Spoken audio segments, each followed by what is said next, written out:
Industry और MSME विभाग तरफ आज डक प्रेस कॉन्फ्रेंस में आपण समस्त स्वागत करुच्ची। आज मुख्यतः जो प्रेस कॉन्फ्रेंस विभाग तरफ डकाई आज आमर ओडिशार बरण्य मुख्यमंत्री माननीय श्री नवीन पट्टनायक महोदय आम दुईटा विभाग जो परिचालना आमर जो पॉलिसी निर्धारण होता तार इम्प्लीमेंटेशन एवं सरकार जनसाधारण को ओडिशार जनसाधारण को प्रतिश्रुति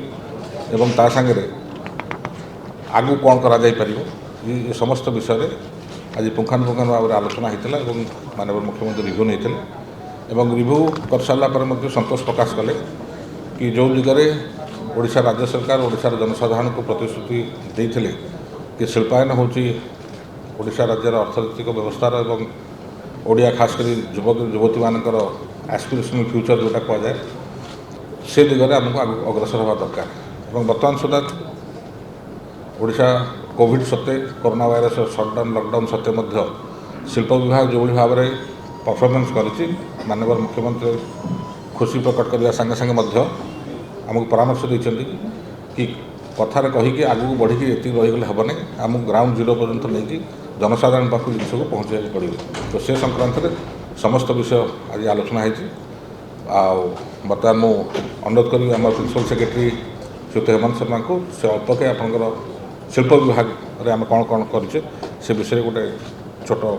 वक्तव्य से रखी। धन्यवाद सर। जमीती मान्यवर मंत्री कहले आज मान्यवर मुख्यमंत्री जो आमर समीक्षा बैठक थिला से आमे तीन मुख्य विषय थिला कि आमर जो इंडस्ट्रियल इंफ्रास्ट्रक्चर डेवलपमेंट दिगरे कौन कौन सब पदक्षेप विगत किसी वर्ष नि जाइए से विषय रे आमे प्रस्तुत करूँ। आपण मैंने जानिक खुशी हे कि विगत 4 वर्ष भितर आमे प्राय 15,000 एकड़ लैंड को इंडस्ट्रियल कैटेगरी को आनीचु एवं प्राय 30टी नुआ एमएसएमई पार्क फूड पार्क एवं सेक्टोरल पार्क आमे आमर राज्य रे स्थापित करिचु जो थी कि विभिन्न प्रकार रे अल्ट्रा मॉडर्न फैसिलिटी सब अच्छी यथा seafood park at Deras, aluminium park at Angul, Paradip park at plastic park at Paradip, electronics park near Khurda, biotech park near Khurda, Jharsuguda aluminium park, mega food park at Rayagada एवं यही प्रकार रे अन्य सब पार्क मध्य स्थापित करा जाई अछि। हमर राज्य रे जो इंडस्ट्रियल इंफ्रास्ट्रक्चर आग किछि सीमित लोकेशन रे थिला कलिंगनगर, झारसुगुड़ा, राउरकेला, बालेश्वर यही प्रकार रे अंचल रे मुख्यतः हमर इंडस्ट्रीज सब कंसंट्रेट होकर थिला किंतु वर्तमान आमे राज्य रे प्रत्येक जिला रे गोटे गोटे एमएसएमई पार्क किंबा इंडस्ट्री पार्क आम स्थापित करूँ एवं जो विभिन्न प्रकार रे बड़ इंडस्ट्री आम राज्य को आसूची steel industry, aluminium industry, steel downstream, textile, technical textiles, chemicals, petrochemicals से ठीक प्रकार रे भित्तिभूमि जोगाई देवाई आम धामरा, पारादीप, गोपालपुर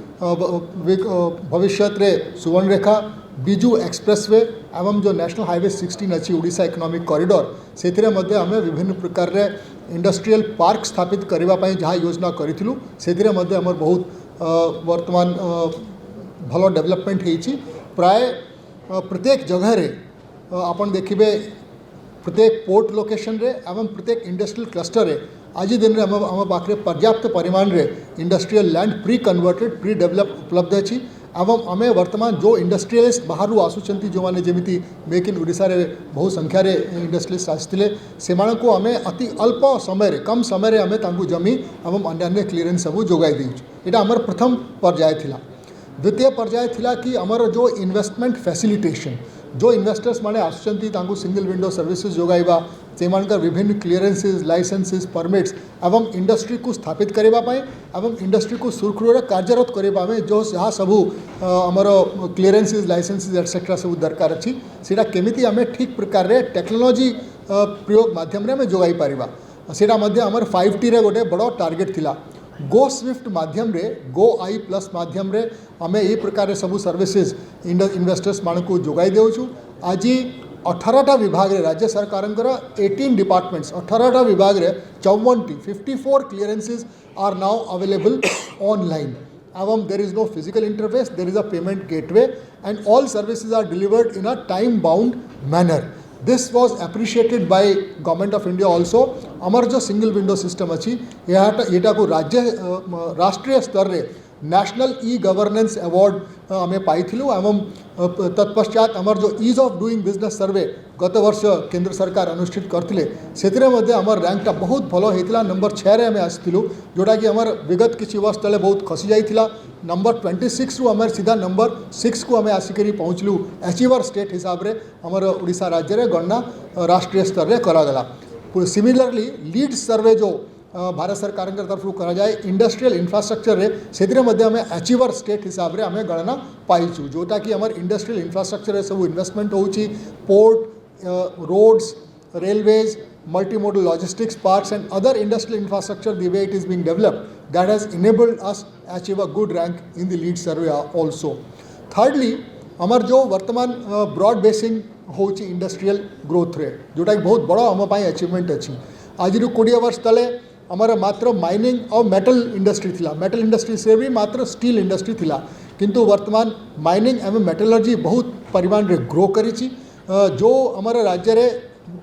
वर्ष 2000 रे मात्र गोटे स्टील प्लांट थिला 2 मिलियन टन रे आज आम राज्य रे there are 18 steel plants and the total capacity is more than 40 million ton and another 100 million tons is under implementation including very large projects like ArcelorMittal Nippon Steel at Kendrapada, JSW in Jagatsinghpur, Tata Steel in Kalinganagar and Miramundli and also many other plants small and medium are also coming up across the state. Steel, stainless steel, aluminium downstream, chemicals, petrochemicals, textiles, technical textiles, food processing ये सबू दिगरे आमर राज्य रे वर्तमान बहु प्रकार रे industries माने आसिकरी तांकर प्लांट गुड़ा सब एस्टाब्लिश करूचंती हम ये सबू एम्प्लॉयमेंट इंटेंसिव ग्रोथ अच्छी ये तीन प्रकार रे मुख्य वार्ता आज आम माननीय मुख्यमंत्री के सम्मुख प्रस्तुत करूँ एवं आसंता किसी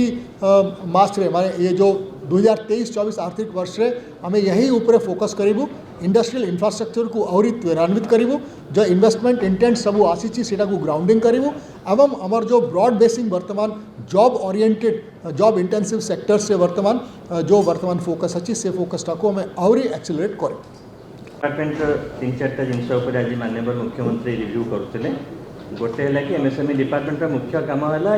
MSME development policy food processing policy और आईपीआर अंतर्गत विभिन्न जो फाइनेंशियल इंसेंटिव एमएसएमई मान को दिया जाए सेटा रिव्यू है तो गत फाइनेंशियल ईयर रे आम पाखापाखि 49 कोटी टंकार आर्थिक सहायता 444 एमएसएमई यूनिट मान को दि जाइए और जो 17-18 मसीह क्यूमुलेटिवली देखा तो 280 कोटी टंकार फाइनेंशियल इंसेंटिव 25,000 एमएसएमई यूनिट मान को दि जाइए ये जिनटा रिव्यू है और जो इंसेंटिव दि जाबार प्रोसेसटा आमर अच्छी आज जाए से सेमी ऑनलाइन मेकानिज्म रे थिला जोटा आज डेट 1/6 रु कम्प्लीटली ऑनलाइन कर दिगला ताने लोक इंडस्ट्री मैंने एप्लिकेशन ऑनलाइन रे करेंगे प्रोसेसिंगटा भी ऑनलाइन रे हम सैंक्शन और डिस्बर्समेंट भी ऑनलाइन रे हम टंकाटा डायरेक्ट ट्रेजरी रु आईएफएमएस जरिया इंडस्ट्री अकाउंट को जीव आ द्वारा माने कार्यटा त्वरान्वित हो पार ट्रांसपेरेन्सी और सीनियर अथॉरिटीज माने आमे मॉनिटर भी करि पारिबु कहा एप्लिकेशन कोठी केते दिन पेंडिंग रहिला केते दिन लागुची सैंक्शन पे केते दिन लागुची डिस्बर्समेंट पे ए सब जिंस आमे तदारख करि पारिबु। द्वितीय जिंस जोटा माननीय मुख्यमंत्री भी रिव्यू कले आपण माने जानिथिबे एई गत बजेट स्पीच रे माननीय अर्थ मंत्री फ्लोर ऑफ द असेंबली रे गोटे नुआ स्कीम डिक्लेयर करथिले जे interest reimbursement to MSME on working capital loan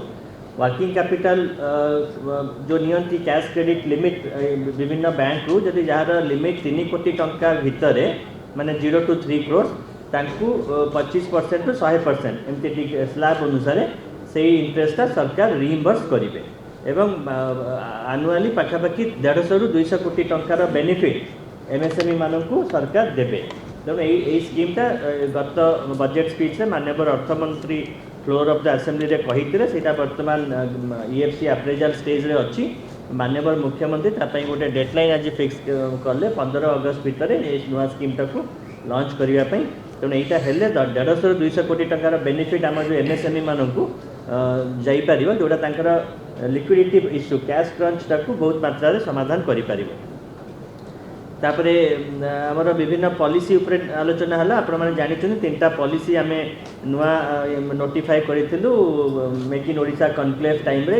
MSME policy 2022 food processing policy 2022 और एक्सपोर्ट पॉलिसी 2022 एक्सपोर्ट को फैसिलिटेट करने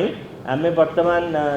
WTC world trade centre Bhubaneswar सांगे भी काम करुचु आ FIO federation of Indian exporters organisation सहित भी आम काम करुचु।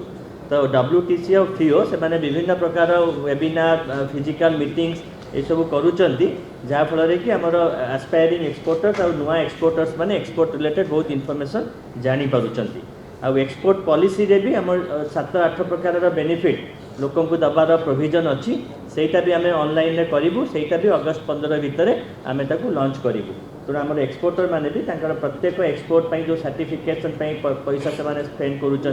प्रोडक्ट क्वालिटी टेस्टिंग करुँच कंट्री स्पेसिफिक सर्टिफिकेट करुँच से सब भी to some extent government policy अनुसार रिइंबर्समेंट कर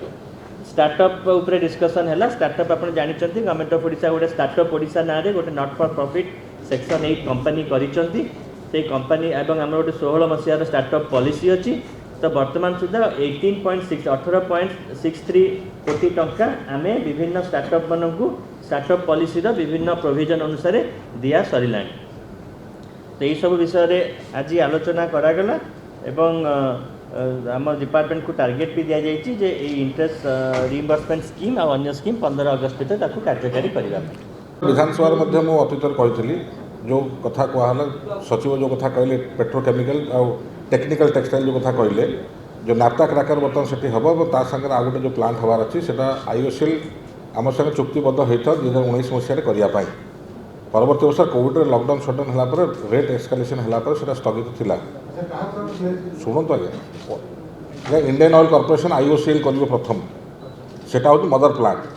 से प्लांट या आनुषंगिक कार्यक्रम आरंभ हो बहुत इंडस्ट्री से आसो से जो कंचा माल तैयारी कर से पार्क में विभिन्न छोट डाउनस्ट्रीम इंडस्ट्री आसवे। तो मेन हूँ टेक्निकल टेक्सटाइल कंचा मालटा सृष्टि करवा तेणु जो नाप्ता क्रैकर पारादीप हम पॉलीप्रोपिलीन प्लांट जोटा हम भद्रक में से जगह मागी 2000 कोटी टका प्रोजेक्ट थिला से घोषणा करते करेंगे बोली कि लॉकडाउन शटडाउन में करनथिले जोटा कि एवं 4 मास तले 3 मास तले फेब्रुआरी मार्च मसरे से अप्रूवल कर खूब से काम आरंभ हो से आप जानी खुशी हे से जी कैपेसिटी करने मागी से बर्तमान चाहते कैपेसिटी डबल करने आम कहीचु आम जगह देवा प्रस्तुत समस्त इनफ्रास्ट्रक्चर अलरेडी थुआई तुरंत आसी काम आरंभ करूँ। आपणकर मुझे आपको आम जो 10,48,000 कोटी टंकार जो इंटेंट आसाला इंटेंट अर्थात इच्छा प्रकाश करते तत्मध्य बर्तमान सुधा पाखापाखि 2,56,000 कोटी टंकार प्रोजेक्ट को SLC और HLC पास करा जाए ग्राउंडिंग अवस्था को निया जाए कि बर्तमान ग्राउंडिंग आरंभ हो गलानी। आमर जदि आपर पॉलिसी से जो 17टा पॉलिसी आम काढ़ी आम फूड प्रोसेसिंग पॉलिसी अच्छी आपन एक्सपोर्ट पॉलिसी अच्छी आपणकर new industrial policy MSME policy दुईटा जब आप पूरा पॉलिसी गुड़ा सब भलना पढ़े बहुत इनसेंटिव दिया ये सब कथा करने सबुत बड़ इनसेंटिव दिया जोटा बारंबार मुझे कह मीडिया तक रिपोर्ट करे भल जिन को रिपोर्ट करे ना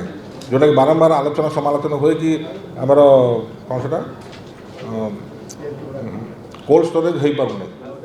तो सब बड़ प्रॉब्लम था कि इलेक्ट्रिसिटी रेट कमी दिगला। तो ये समस्त व्यवस्था सरकार व्यवस्था जोटा पॉलिसी माध्यम हो पार फाइनेंशियल इनसेंटिव माध्यम हो पार सरकार समस्त डिसीजन नहीं सारी सामने थुआई बर्तमान बाकी अच्छी जी पुंजीनिवेश करेंगे चाहे आम ओडिशार लोक हूँ बाहर लोक हूँ सी आसिक आगे कथा बढ़ार अच्छी आम पाखे जमी अच्छी आम पाखे पानी अच्छी आम पाखे पॉलिसी फाइनेंशियल इंटरवेंशन अच्छी प्लस आम पाखे टैलेंट पूल युवती मानक अच्छी तेणुक आज से बारंबार कहूँ कि आज तारीख में Odisha is the best destination for investment. आपणकर जो OTM बंद होगा से जो जगहटा अच्छी 600 एकड़ के जगह अच्छी ताकू आम बर्तमान जेहेतु कोर्ट जो कथा कहले कोर्टर केस प्रसंगटा अच्छे से सरीगला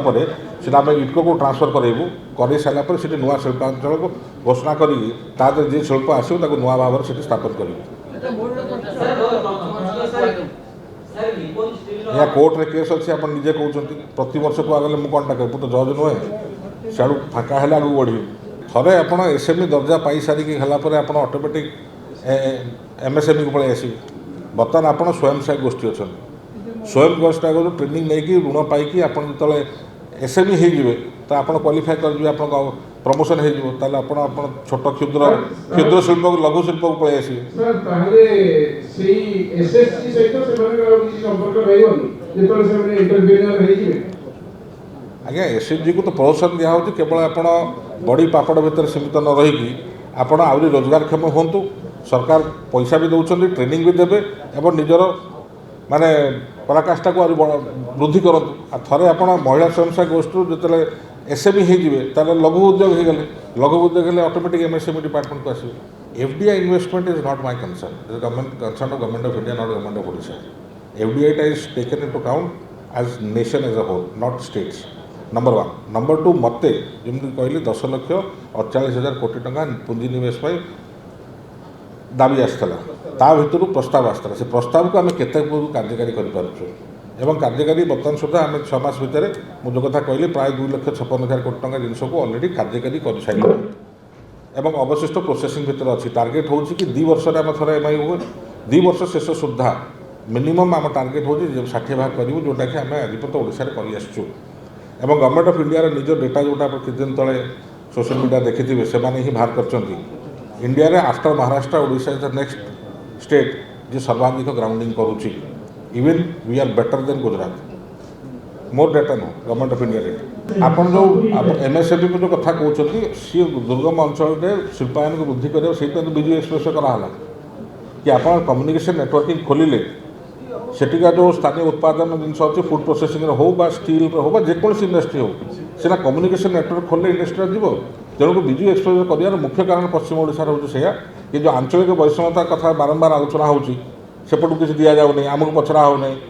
तो ये जिन डेवलपमेंट केवल कोस्टल एरिया रहीगला ये जो बारंबार जो प्रश्नावली तेणु दक्षिण पाखर माने बोरीगाँ पाखर आरंभ कोरापुट बोरीगाँ पाखर आरंभ कर वाया कलाहांडी टिल आपणकर राउरकेला जो बृहत्तम आप 4 लेन रोड कराला बिजू एक्सप्रेस केवल राज्य सरकार के पैसा से केवल आंचलिक वैश्य दूर करवा गोटे पार्ट सेकेंड पार्ट हूँ शिल्पायन सृष्टि है छोट भी हो पाए शिल्प बड़ भी हो पाए